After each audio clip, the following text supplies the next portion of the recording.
옆 사람과 인사합니다. 예수님 안에서 좋은 일이 있습니다. 예수님 안에서 좋은 일이 있습니다. 앞에 있는 구호 우리 세 번 선포합니다. 나는 하늘의 복 땅의 복을 받았습니다. 나는 하늘의 복 땅의 복을 받았습니다. 나는 하늘의 복 땅의 복을 받았습니다.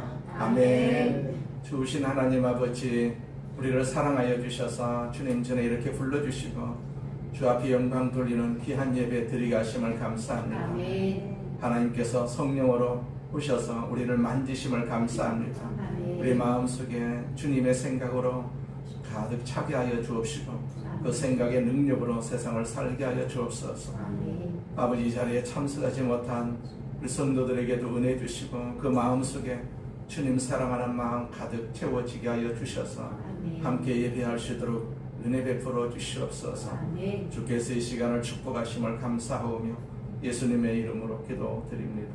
아멘.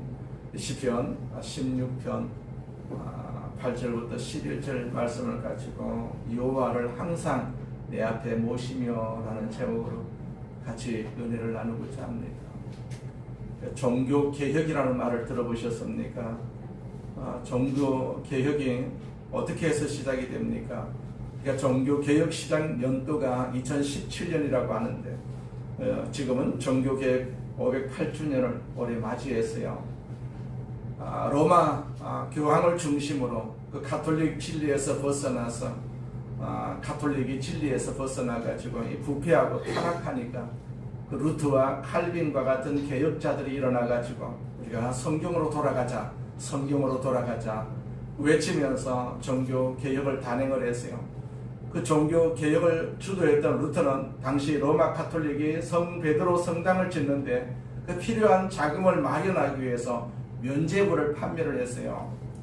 교황 레오 10세는 대사를 선포합니다. 대사가 뭐냐면 면죄부라고 하는데, 면죄부는 가톨릭 교회에서 사용하는 신학 용어인 대사, 즉 고백 성사를 통해서 죄를 용서를 받은 후에 그 벌을 교회에서 면제해 주는 것입니다. 그게 대사입니다. 대사가 일반적인 관습 용어로 부른 것입니다. 가톨릭에서는 특히 무슨 헌금이나 선행과 결부되어서 발행된 증서를 가리킨다라고도 볼 수가 있어요. 이를 판매하기 위해서 설교자를 파견을 하죠.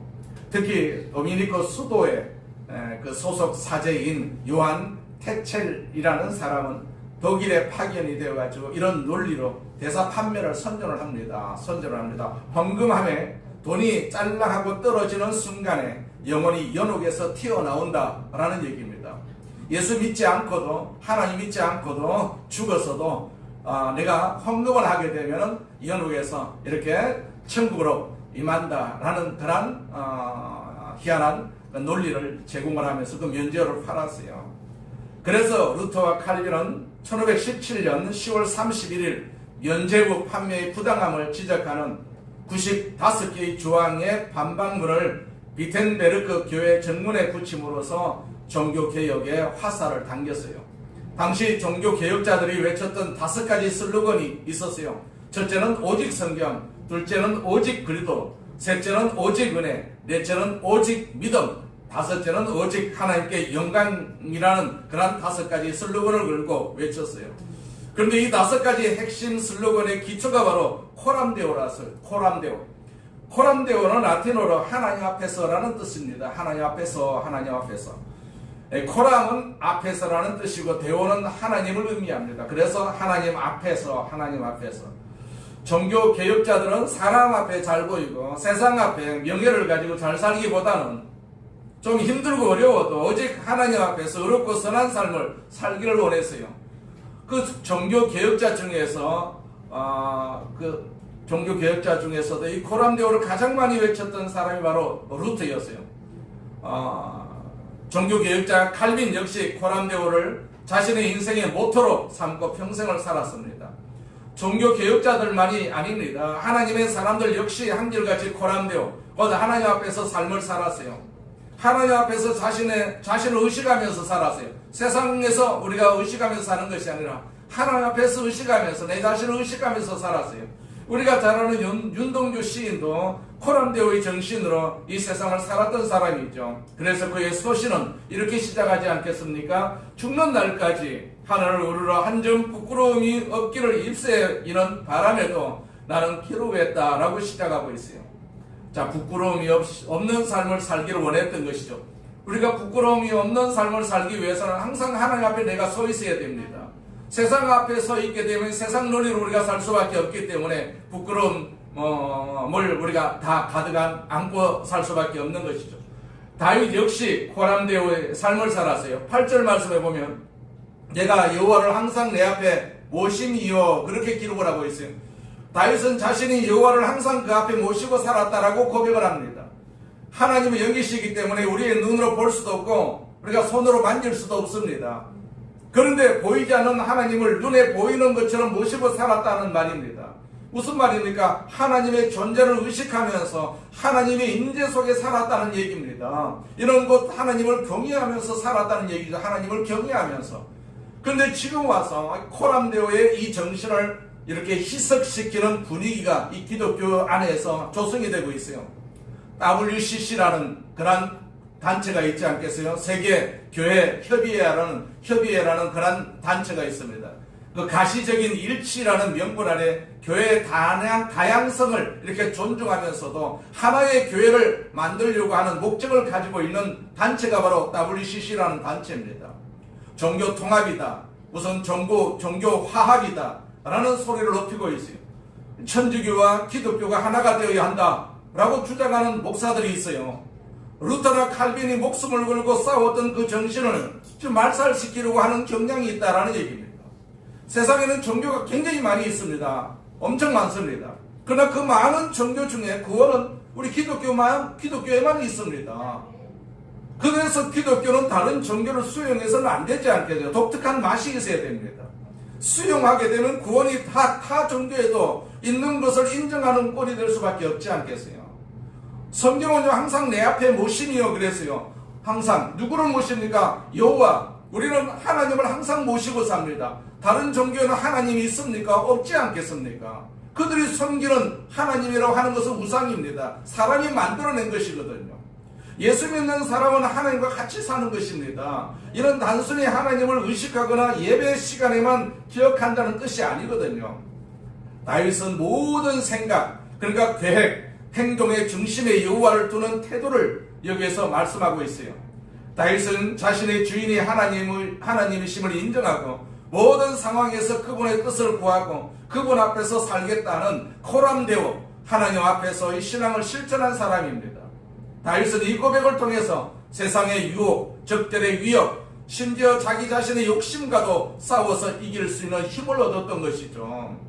하나님이 항상 자신의 참된 재판관이다, 또 목격자로 계신다는 확신은 그를 의의 길로 인도하신 것을 우리는 볼 수가 있는 것이죠. 우리가 항상 하나님 앞에 있으면 우리가 거짓 행동을 할 수가 없지 않겠어요? 우리가 불의를 행할 수가 없지 않겠어요? 우리가 하나님을 떠나고 있기 때문에 불의를 행하고 거짓말을 하고 그러는 것을 볼 수가 있어요. 자, 첫째로 내 앞에 하나님 모시고 살았다는 것은 단순히 하나님의 존재를 의식하는 정도가 아닙니다. 하나님과 인격적인 교제를 나누었음을 뜻하는 것이거든요. 끊임없이 대화를 나누고 질문을 던지고 그분 앞에 엎드려서 기도하고 그분 앞에서 찬양 드리는 것을 말합니다.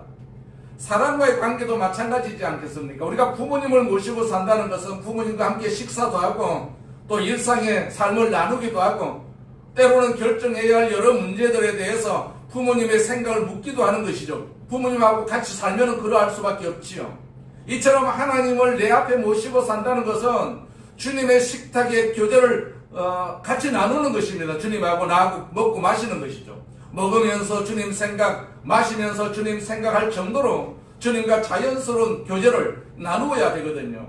왜 예수님이 우리 안에 들어오셨습니까? 계시록 3장 20절에 보니까 볼지어다 내가 문 밖에 서서 두드리노니 누구든지 내 음성을 듣고 문을 열면 내가 그에게로 들어가 그와 더불어 먹고 그는 나와 더불어 먹으리라, 그런 말씀이 있습니다. 우리와 더불어 먹기 위해서 오셨어요. 성경이 기록될 당시 사람들은 아주 가까운 사람이 아니면 함께 식탁에 앉아서 먹고 마시지 않았다고 합니다. 우리 안에 찾아오신 주님이 더불어 이렇게 먹겠다는 것은 친밀한 교제, 친밀한 사귐을 위해서 우리 가운데 오셨음을 말하거든요.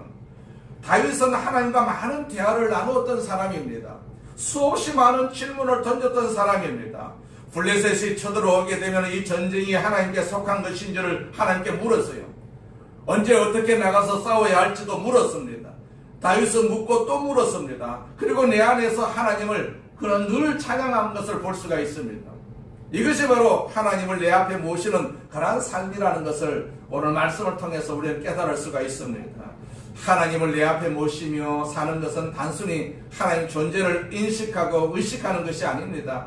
내 앞에 계신 하나님과 인격적인 교제를 나누면서 사는 것입니다. 종교를 통합한다. 그럼 누가 하나님이겠습니까? 누구나 하나님이 되는 것 아니겠습니까? 누구나 하나님이 되는 것입니다. 그리하면 우리의 전통적인 이 신앙을 우리가 잃어버릴 수밖에 없지 않겠어요? 마귀는 계속해서 하나님을 멀리하게 만드는 그런 역할을 지금 계속해서 하는 것을 볼 수가 있어요. 이 나라가 왜 거짓으로 가득 차 있습니까? 마귀가 역사하기 때문에 이 땅에 거짓이 충만할 수밖에 없다라는 것을 볼 수가 있어요. 자, 마귀는 거짓의 아이다 그렇게 말했어요. 거짓말하는 사람은 다 마귀의 소속에 대해 그런 사람이라고 볼 수가 있어요. 시편 16편 8절 후반절 말씀해 보니까 그가 나의 오른쪽에 계심으로 내가 흔들리지 아니하리로다.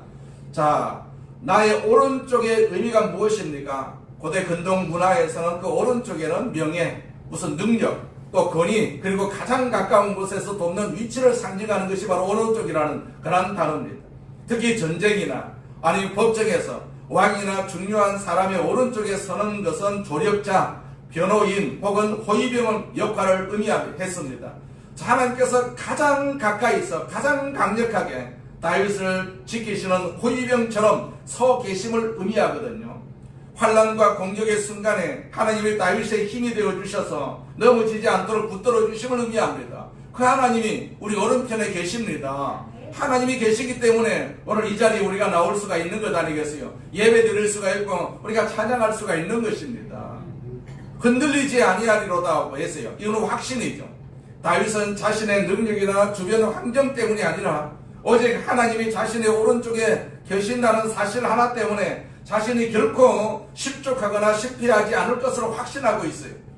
자, 여기서 흔들리지 않는다라는 것은 신앙의 안정성, 그 삶의 목표에 대한 확고함, 영적 파국을 겪지 않음을 모두 포함하는 것입니다. 그러니까 다윗은 하나님을 내 앞에 계신, 더 나아가서 내 오른쪽에 계신 하나님으로 항상 이야기하고 있어요. 그렇게 생각하고 있었어요.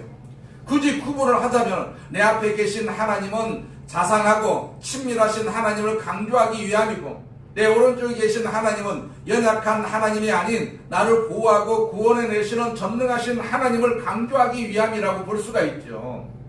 자, 성경에서 오른쪽은 언제나 힘과 능력을 이렇게 상징합니다. 그러므로 내 앞에 계신 하나님은요, 내 머리털까지 세신바 되시고 내 작은 신음 소리를 들으시고 응답하시는 자상하고 친밀하신 하나님이십니다. 반면에 내 오른쪽에 계신 하나님은 어떤 상황 속에서도 나를 보호하고 구원하시는 전능하신 하나님이십니다. 그 하나님의 보호하심을 우리가 받아야 되지 않겠어요? 내 힘으로 살아갈 수가 없습니다. 내 능력으로 살아갈 수가 없습니다. 지금 우리의 신분이 그러하지 않겠어요? 우리가 늙어서 내 힘으로 살아갈 수가 없어요. 걷는 것도 내 힘으로 걷는 것이 아닙니다. 하나님께서 나를 붙잡아 주시기 때문에 우리가 이 자리에 올 수가 있는 것이고 생활할 수가 있는 것이죠. 그래서 움직일 때마다 하나님 나를 걷게 해 주시옵소서, 나를 붙들어 주시옵소서, 내가 넘어지지 아니하도록 하나님께서 항상 나와 함께 해 주시옵소서. 우리가 그렇게 기도하면서 우리가 운전도 하고 걸어가기도 하고 생활도 해야 되지 않겠어요? 자, 홍해를 가르시고 풀무불 속에서도 구원하신 하나님이십니다. 사자굴과 모래 폭풍 속에서도 보호하고 구원해내시는 하나님이 바로 우리 오른쪽에 계시는 하나님이시거든요. 영국에 크리스천 포스트지라는 그런 신문이 있습니다. 그 신문에서 2016년 10월 2일에 무슬림으로부터 기독교로 개종한 자들을 무슬림 사람들이 공격을 합니다. 그때 예수님이 모래폭풍을 일으켜가지고 그 무슬림의 공격으로부터 보호하셨다는 그런 보도가 있었어요. 그 보도에 의하면 바이블 호미드 이스트라는 선교 회원들이 그 이슬람에서 기독교로 핵심한 24명의 그리스도인들에게 세례를 줍니다. 그 세례를 받은 사람들을 포함한 50명이 버스를 타고 이제 이동을 하는데, 이들을 뒤따르던 IS 대원들의 총격을 받았다고 합니다. 그 나중에 그중에 핵심한 하룰이라는 사람의 그 IS 대원에 의하면, 그들은 중동 지역의 어디엔가 그리스도인들이 세례식을 진행할 예정이니까 뒤따라가서 찾아서 발견되는 대로 모든 그리스도인을 살해하라는 그런 지시를 받았다고 합니다. 자, 그래서 그 지시를 받고 그 현장에 도착을 했죠. 근데 그 현장에 도착을 하니까 세례식이 이미 끝나고 그리스도인들은 버스에 타고 교회로 돌아가던 중이었어요. 자, 그들은 무장한 채 총을 쏘면서 그리스도인들이 타고 있는 그런 버스를 뒤쫓았습니다. 그런데 갑자기 어디에선가 모래 폭풍이 일어나가지고 한 치 앞도 볼 수 없게 되었어요. 그 IS 대원들은요, 차량을 세우고는 모래 폭풍 속에서 계속해서 버스 간 길을 향해서 계속해서 총격을 가했습니다.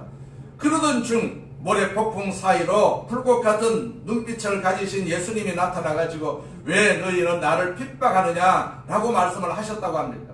그리고는 그들에게 나는 세상을 심판하러 온 것이 아니라 구원하러 왔다라고 하면서 평안히 가라 그렇게 말씀하신 후에 모래 폭풍 속으로 사라지셨다는 얘기입니다. 그 모래 폭풍 속에서 하나님을 만난 16명의 IS 대원들은 예수님을 영접합니다. 자신들의 삶을 예수님께 드립니다. 하지만 그럼에도 불구하고 2명의 IS 대원들은 끝까지 예수님을 영접하지 않으려고 거부했다는 그러한 기사입니다. 자, 우리 앞에 계신 하나님은 자상하고 아주 친밀하신 하나님이십니다. 그분과 우리가 제일 가까이 살아야 됩니다. 세상과 가까이 살면 우리가 버림을 받을 수밖에 없습니다. 우리 오른쪽에 계신 하나님은 모래 폭풍 속에서도 보호하시고 구원하시는 전능하신 하나님이십니다. 다윗이 뭐라고 말합니까? 시편 16편 8절 말씀에 보면 내가 여호와를 항상 내 앞에 모심이며 그래서요.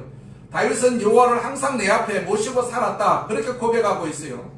베들레헴에서 목동으로 양을 칠 때에도 하나님을 그 앞에서 그는 모시고 살았어요. 그랬기에 사자와 곰이 나타나서 어린 양을 물고 가면은 따라가서 그 사자의 입에서 새끼를 건져냈습니다. 어린 소년이었음에도 불구하고 물맷돌을 가지고 골리앗을 향해서 나아갈 수도 있었지 않겠어요? 이는 자기 앞에 계신 하나님이 사자보다도 아니면은 또 곰보다도 골리앗보다도 커 보였기 때문에 담대하게 그들과 싸워서 이길 수가 있었지 않겠어요? 하나님이 그러한 하나님이십니다. 세상보다 하나님이 크시거든요. 이 땅에 어떤 단체보다도 하나님이 크십니다. 하나님이 크시다라는 사실을 우리가 인식을 하고 그 하나님과 더불어서 살아야만이 우리도 승리할 수가 있다는 얘기입니다. 다윗이 승리한 것은 하나님을 그만큼 의지했기 때문에 승리할 수가 있었던 것이죠. 다윗은 자신을 죽이려고 하는 사울왕 때문에 치명 수배자가 되어서 쫓기는 삶을 살 때에도 언제나 하나님을 그 앞에 모시고 살아요. 자기 앞에 모시고 살았어요. 그래서 때로는 동굴 속에서 때로는 광야에서 밤이슬을 맞으면서도 하나님을 노래했어요. 그 주옥 같은 노래들이 바로 시편에 쭉 기록이 되어 있지 않겠어요? 그런 수많은 전쟁을 치를 때에도 앞에 계신 하나님께 끊임없이 물었어요. 우리 또한 다윗처럼 주님을 항상 내 앞에 모시고 살아야지요. 그분을 경외하면서 살아야 됩니다. 그런데 힘들고 어려울 때는 주님을 모시고 살다가도 좀 먹고 살만하면 문제가 해결되면 삶이 풍성해지면 하나님을 등지고 살아가는 때가 많이 있지 않겠어요? 하나님을 우리가 의식하지 않고는 살아갈 수가 없습니다. 그렇기 때문에 우리는 항상 하나님을 의식하면서 살아야 돼요. 하나님 내 앞에 계신다라는 사실을 우리가 믿고 우리가 하나님과 더불어서 살아야 되죠. 하루를 시작하는 순간부터 우리가 잠자리에 들기까지 항상 하나님을 내 앞에 모시고 살아야 됩니다. 하나님을 의식하고 하나님과 대화를 나누면서 살아야 됩니다. 그럼 누가 하나님 모시면서 살 수가 있을까요? 모든 사람이 하나님 모시면서 살 수 있는 것은 아닙니다. 하나님과 관계를 맺은 사람만이 하나님을 그 앞에서 우리가 모실 수가 있거든요. 그래서 다윗은 여호와 하나님을 나의 주님으로 이렇게 고백하는 것을 볼 수가 있어요. 시편 16편 2절 말씀에 보면 내가 여호와께 아뢰되 주는 나의 주님이시오니 주밖에는 나의 복이 없다 하였나이다. 자, 이런 주님이 내 인생의 주관자다. 주님이 내 인생의 주권자다. 다시 말하면 인간의 생사 화복을 주관하시는 분이 하나님이다. 그렇게 고백한 것이죠. 하나님을 그 앞에 모시고 인격적인 교제를 나눌 수 있는 사람은 하나님을 자신의 주인으로 고백할 수 있는 사람이 있지 않겠어요? 예수를 믿음으로 하나님을 자기 인생의 주권자로 고백할 수 있는 사람이 하나님을 그 앞에 모시고 살 수가 있는 것입니다. 우리가 다 하나님을 모시고 살아야 됩니다. 세상이 변해도 우리는 하나님은 절대로 변하지 않는다라고 말씀하셨어요. 그렇기 때문에 우리는 하나님을 모시고 살아야 돼요. 세상은 변할 수밖에 없습니다. 그 변하는 것이 무엇을 상징합니까? 심판을 상징합니다. 좋게 변하면은 참 축복일 수가 있는데 나쁘게 변하고 있단 말입니다. 나쁘게 변하는 것은 하나님의 심판을 초래하는 것이다 라고 우리는 성경을 통해서 충분히 알 수가 있지 않겠어요? 이 세상은 언젠가는 하나님의 심판을 당할 것이다. 그래서 예수님이 재림하시겠다라고 우리에게 약속하고 계시지 않겠어요? 그렇기 때문에 우리는 세상을 바라보면 살면 심판을 당할 수밖에 없지만 우리가 주님을 바라보고 주님을 항상 내 곁에 모시면서 살면 우리가 천국의 영광을 누릴 수가 있게 되는 것이죠. 자, 두 번째로 여호와를 그 앞에 모시고 사는 자가 누리는 축복이 무엇일까요? 자, 흔들리지 않는 축복을 가지고 있어요. 흔들리지 않는다. 자, 시편 16편 8절 말씀해 보니까 내가 여호와를 항상 내 앞에 모시며 그가 나의 오른쪽에 계심으로 내가 흔들리지 아니하리로다. 그렇게 말씀하셨어요. 다윗이 언제 이 시를 썼습니까? 다윗은 1절에서 하나님이여 나를 지켜주소서라는 말로 시작을 합니다. 자, 다윗은 자신을 죽이려고 하는 자들에게 쫓기는 삶을 살았던 것 같습니다. 성경학자들은 다윗이 사울 왕에게 쫓겨다닐 때 이 시를 썼다 그렇게 말하는 사람들도 있습니다. 다윗은 평범한 한 개인이 아니라 절대 권력을 가진 왕에게 쫓김을 당했습니다. 사울 왕에게 쫓김을 당했습니다. 사울 왕은 다윗 한 사람을 잡아 죽이기 위해서 3,000명이나 되는 군대를 동원해가지고 전국을 샅샅이 뒤졌습니다.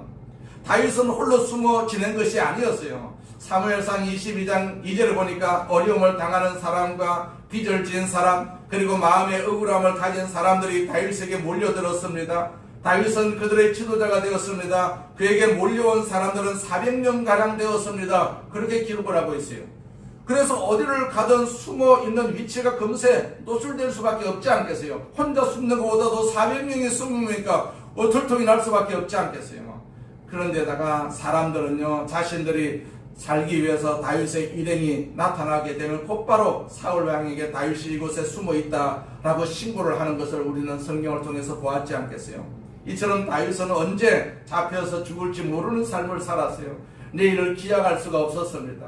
그러니까 하루하루가 얼마나 두려웠겠습니까? 하루하루가. 지금 우리가 사는 세상에 살면서도 우리가 두려운데, 자, 저기 확실하게 있고 저기 수천 명을 때리고 다윗을 잡으려고 하니까 얼마나 염려와 걱정이 두려울 수밖에 없지 않겠어요? 다윗은 누구보다도 파란만장한 삶을 그렇게 산 사람입니다. 격동의 세월을 산 사람입니다. 소년 시절 다윗은 아버지로부터 별다른 인정을 받지 못했어요. 사무엘 선지자가 자신의 집에 방문을 했을 때 다른 형들은 다 초대를 받았지만 다윗은요 그 자리에 초대를 받지 못했어요. 그래서 들판에 홀로 남아서 양떼를 돌보아야만 했었습니다. 그는 또한 10년이 넘는 세월 동안 사울 왕에게 쫓기는 삶을 살아야 했었습니다. 왕이 되고 난 후에도 수없이 많은 전쟁을 치르면서 그 사선을 넘나들어야만 했었습니다. 한때는 우리아의 아들 바세바를 취해가지고 살인죄와 간음죄를 지었어요. 그리고 그 죄로 인해가지고 바세바하고 사이에서 얻은 아들이 병들어 죽기까지 했죠. 또 다윗은 아들인 압살롬에 의해서 배신을 당하기도 했습니다. 그 압살롬의 반란으로 인해서 신발도 신지 못한 채 울면서 예루살렘을 떠날 때 그 게라의 아들 시므이라는 사람은 다윗을 저주했지 않겠어요? 다윗과 그 신하들을 향해서 돌을 던집니다. 이렇게 파란만장한 삶을 살면서 많은 배신과 저주를 당했지만 다윗은 고백합니다. 시편 16편 8절 말씀에 내가 흔들리지 아니하리로다. 흔들리지 아니하리로다.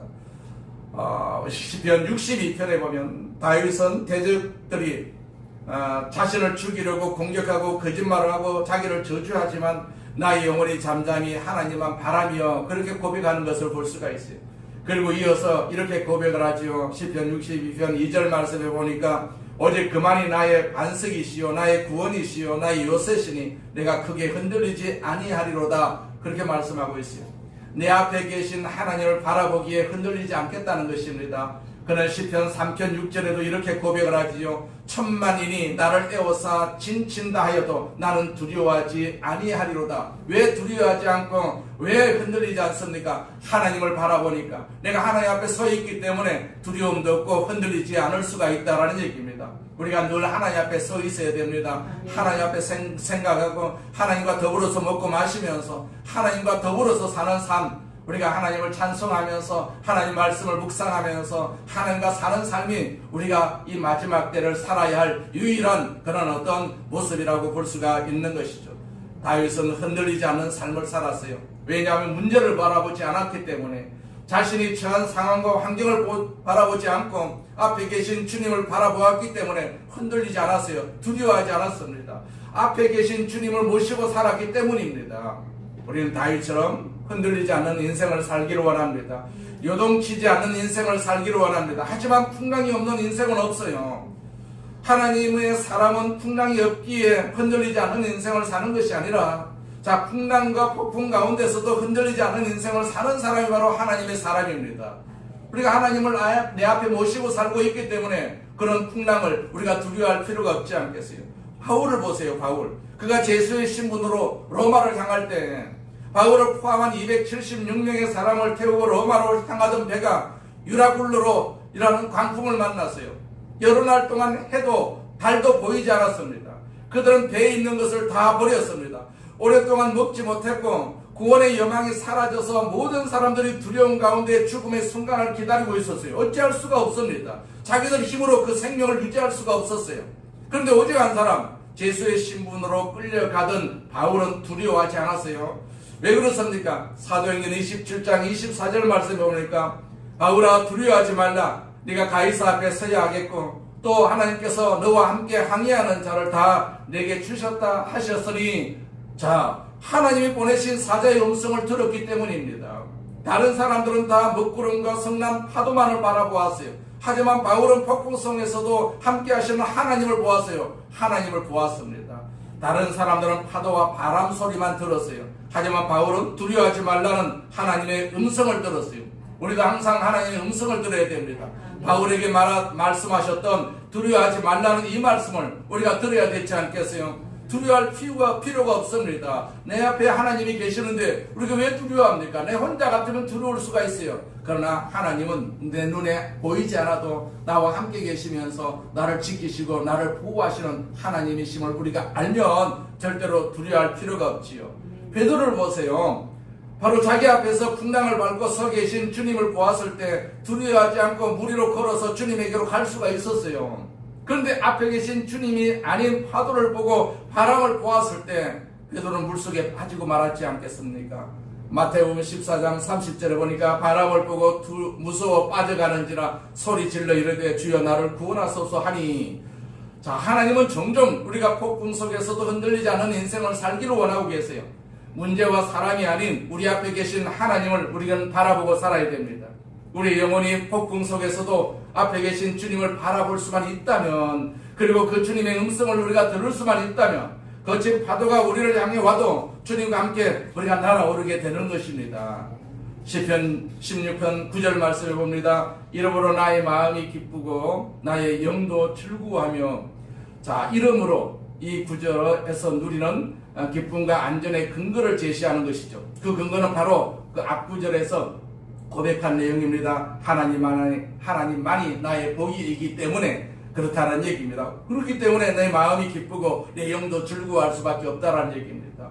세상에는 유한한 복이 있습니다. 그러나 세상에 그 유한한 복이 아닌 영원하신 하나님을 자신의 기업과 소유로 삼았기 때문에, 하나님께서 흔들리지 않게 해주셨기 때문에 생명의 위협 속에서도 하나님이 가장 가까운 오른편에 서 계셔서 자신을 굳건하게 붙들어 주신다는 확신이 있었기 때문에, 부활과 영생의 소망이 있었기 때문에 장차 자신의 영혼이 수월에 버려지지 않고 죽음의 권세를 이기고 영원한 생명의 길로 인도될 것이라는 확신이 있었기 때문에, 이 확신을 다윗의 내면, 영혼 그리고 육체 전체에 걸쳐서 우리가 기쁨과 평안을 이렇게 가져오는 역사가 있었던 것을 볼 수가 있는 것이죠.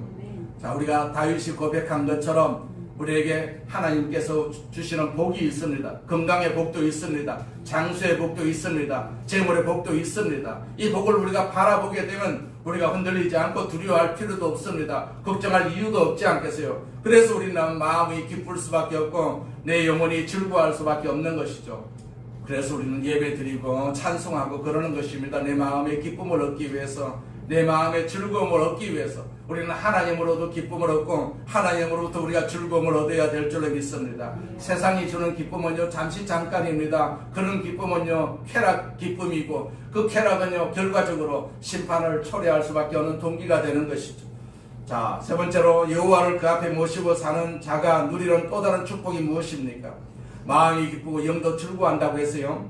왜 하나님을 내 인생의 목전에 모시고 살면 나의 마음이 기쁘고 나의 영이 즐거워하는 것일까요? 그것은 주의 앞에서는 나의 기쁨이 항상 넘치고 주의 오른편에 있으면 언제까지나 기쁨을 맛볼 것이다 라는 말씀이죠. 그게 11절 말씀입니다. 주께서 생명의 길을 내게 보이시리니 주의 앞에는 충만한 기쁨이 있고 주의 오른쪽에는 영원한 즐거움이 있나이다. 자, 이 고백이 다윗의 고백뿐만 아니라 우리의 고백이 되어야 될 줄로 믿습니다. 자, 주님을 앞에 모시고 그 주님과 교제하면 주의 앞에 있는 충만한 기쁨과 주의 오른편에는 영원한 즐거움이 내게 흘러 들어올 수밖에 없는 것입니다. 그래서 주님은 이 땅을 떠나시기 전에 사람들이 내 기쁨을 충만하게 가지게 해달라고 기도했던 것을 볼 수가 있어요. 주님은 우리가 주님을 우리 앞에 모심으로써 주의 앞에 있는 충만한 기쁨과 주의 오른쪽에는 영원한 즐거움을 누리면서 살기를 하나님께서는 원하고 계세요. 주님은 원하고 계십니다. 그 16편 9절 후반절 말씀해 보세요. 내 육체도 안전히 살리니 그랬어요. 이 고백은 단순히 현재의 위험에서 벗어났다는 것을 넘어서 뒤따르는 10절에 보니까 부활과 소망과 연결이 되지 않겠습니까? 다윗은 자신의 몸이 그 죽음, 수월에 버려지지 않을 것이라는 확신을 가졌는데 이는 궁극적으로 예수 그리스도의 부활을 통해서 성취될 영원한 생명의 안식을 내다본 것이죠. 하나님을 그 앞에 모시고 사는 자는 육체도 안전히 살게 된다. 그렇게 말씀하고 있어요. 육체가 안전히 살게 된다는 것은 하나님이 나의 피난처가 되어주신다는 말이거든요. 하나님이 내 인생의 피난처가 되심을 가장 많이 경험한 사람이 바로 다윗이라고 볼 수가 있죠. 힘들고 어려워서 이제 죽었구나, 이제 끝났구나 이렇게 생각되는 많은 순간마다 하나님은 피할 길을 열어주셨어요, 다윗에게. 그래서 다윗은 시편에서 무려 19번이나 여호와는 나의 피난처라고 고백을 했습니다. 흔들리지 않는 삶을 살기 위해서는, 우리가 폭풍 속에서도 흔들리지 않는 인생을 살기 위해서는, 어떤 상황 속에서도 내 마음이 기쁘고 내 영이 즐거워하는 삶을 살기 위해서는, 그리고 하나님이 내 인생의 피난처가 되시는 삶을 살기 위해서는 어떻게 해야 됩니까? 여호와를 항상 그 앞에 모시고 살아야 된다. 내 앞에 모시고 살아야 된다. 하나님의 존재를 의식하고 인식하는 정도가 아닙니다. 그분을 내 앞에 모시고 그분과 인격적인 교제를 나누면서 살아야 된다라는 얘기입니다. 하나님이 이렇게 다윗처럼 하나님을 경외하는 자를 오늘도 찾고 계세요. 하나님을 이토록 다윗처럼 경외하시기를 바랍니다. 먹고 마실 때마다, 우리가 숨 쉴 때마다 항상 하나님을 경외하시고 하나님을 찾으시길 바랍니다. 하나님을 경외하는 사람은 어떤 사람입니까? 여호와를 그 앞에 모심으로 흔들리지 않는 삶을 사는 사람입니다. 하나님을 경외하는 사람은 어떤 사람입니까? 여호와를 그 앞에 모심으로 마음이 기쁘고 영도 즐거워하는 사람입니다. 하나님을 경외하는 사람은 어떤 사람입니까? 여호와를 그 앞에 모심으로 육체가 안전히 살게 되는 사람입니다. 지금까지 우리가 그런 삶을 살아왔습니까? 올해도 하나님을 경외하면서 살았습니까? 그렇다면 내년에도 여전히 하나님을 경외하는 그런 삶을 사시기를 주의 이름으로 축원을 드립니다. 하나님 외에는 우리가 살 곳이 없어요. 이 세상도 살 곳이 못 된다라는 것도 우리가 너무나도 잘 알고 있어요. 자꾸 이 세상을 그렇게 옥죄입니다. 예수 믿는 사람이 살기가 힘든 세상이다. 그러면 우리가 하나님 앞에 자꾸 찾을 수밖에 없지 않겠어요? 하나님 이 세상을 살 수 있도록 하나님 힘 주시옵소서, 능력 주시옵소서, 건강 주시옵소서. 그렇게 기도하면서 사는 것이 바로 하나님 앞에 사는 삶이라고 볼 수가 있어요. 세상 살기가 좋아 보세요. 하나님 저버리고 우리가 세상으로 나갈 수밖에 없지 않겠어요? 그래서 하나님께서는 이 세상을 어렵게 만드는 것입니다. 오직 하나님 백성을 위해서, 그 백성들이 하나님만 바라보고 살기 위해서 하나님께서 이 세상을 그렇게 어렵게 만든다 내 주변을 그렇게, 내 분위기를 그렇게 어렵게 만든다라는 사실을 우리가 깨닫고 늘 하나님 앞에 서 계시기를 바랍니다. 예수님이 이 땅에 오셨어요. 성탄절이지 않겠습니까? 그렇기 때문에 그 예수님이 우리를 구원하시기 위해서, 우리에게 평안을 주시기 위해서, 우리에게 기쁨을 주시기 위해서 오셨거든요. 그분이 안 오셨으면 평안이 무엇인지 기쁨이 무엇인지 알 수가 없지 않겠어요? 그분이 오셔서 우리에게 가르쳐 주신 이 기쁨과 이 평안을 우리는 하나님 앞에 서 있을 때마다 얻을 수가 있고, 그 얻는 기쁨과 그 즐거움을 가지고 이 세상을 살아갈 수가 있게 될 줄로 믿습니다. 세상을 오히려 우리가 정복하면서, 세상을 오히려 우리가 밟으면서 살아갈 수가 있는 것이죠. 내 안에도 하나님이 항상 계십니다. 항상 지켜주시고 보호하시거든요. 내가 아플 때도 하나님께서 나를 보호하시고 지켜주시고 나를 낫게 해주시는 하나님이시기 때문에 우리는 하나님을 적극적으로 모시고 또 다윗처럼 그 하나님을 찬송하면서 사는 복된 삶이 되시기를 주의 이름으로 축원을 드립니다. 전능하신 하나님 아버지 감사합니다. 우리 아버지 하나님께서 우리를 사랑하시고 우리를 축복하여 주셔서 하나님의 자녀로 이렇게 삼아주시고, 오늘도 주님 전에 있습니다. 주님이 임재하고 계시는 이 성전의 지성소에 우리가 있사오니 우리를 돌보아 주시옵소서. 돌보실 뿐만 아니라 우리에게 능력을 주셔서 주의 뜻을 이루는 귀한 도구로 쓰임받게 하여 주시옵소서. 예수님의 이름으로 기도드립니다. 아멘. 우리 말씀을 생각하시면서 동서로 한번 기도하겠습니다. 전능하신 하나님 아버지 감사합니다. 감사합니다. 하나님으로 영광을 받으시옵소서. 영광을 받으시옵소서. 우리가 하나님하고 예수님과 더불어서 하나님 앞에서 살고 있습니다. 하나님 우리를 도와주시옵소서. 우리 성도들을 도와주시옵소서. 우리 장로님 도와주시고 권사님 도와주시고 안수리 은사님들을 도와주시옵소서. 우리 은사님을 도와주시옵소서. 하나님 우리가 하나님의 도움이 필요해서 이 주님 전에 왔사오니 우리를 도와주시옵소서. 우리를 도와주시옵소서. 우리를 도와주시옵소서. 세상은 우리를 도울 수가 없습니다. 세상은 우리를 박해합니다. 조롱합니다. 하나님 도와주시옵소서. 도와주시옵소서. 세상을 이기게 하여 주옵소서. 마귀를 이기게 하여 주옵소서. 질병도 이길 수 있도록 하나님께서 도와주시옵소서. 오늘 이 시간에도 주님 오셔서 우리를 도와주심을 감사합니다. 힘 주심을 감사합니다. 능력 주심을 감사합니다. 오 성령이 오셔서 역사하여 주옵소서. 우리 힘으로 세상을 사는 것이 아니라 성령의 능력으로 살게 하여 주심을 감사합니다. 성령의 능력으로 살게 하여 주심을 감사합니다. 악한 마귀는 따라갈지어다. 악한 역사는 따라갈지어다. 이 세상을 괴롭히는 악한 역사는 따라갈지어다. 거짓은 따라갈지어다. 우리는 따라갈지어다. 하나님 아버지 정직한 세상 되기를 원합니다. 주의 백성들이 살아갈 때는 정직한 그런 세상 되기를 원합니다. 주여 도와주시옵소서. 주여 도와주시옵소서. 우리를 살게 하여 주옵소서. 우리를 이 땅에서 살게 하여 주옵소서. 영원히 사는 것이 아니라 우리 자녀가 소들을 변화시키시는 도구로 살 수 있도록 하나님께서 역사해 주시옵소서. 하나님 감사합니다. 영광을 받으시옵소서. 예수님 이름으로 기도드립니다. 아멘. 자, 부심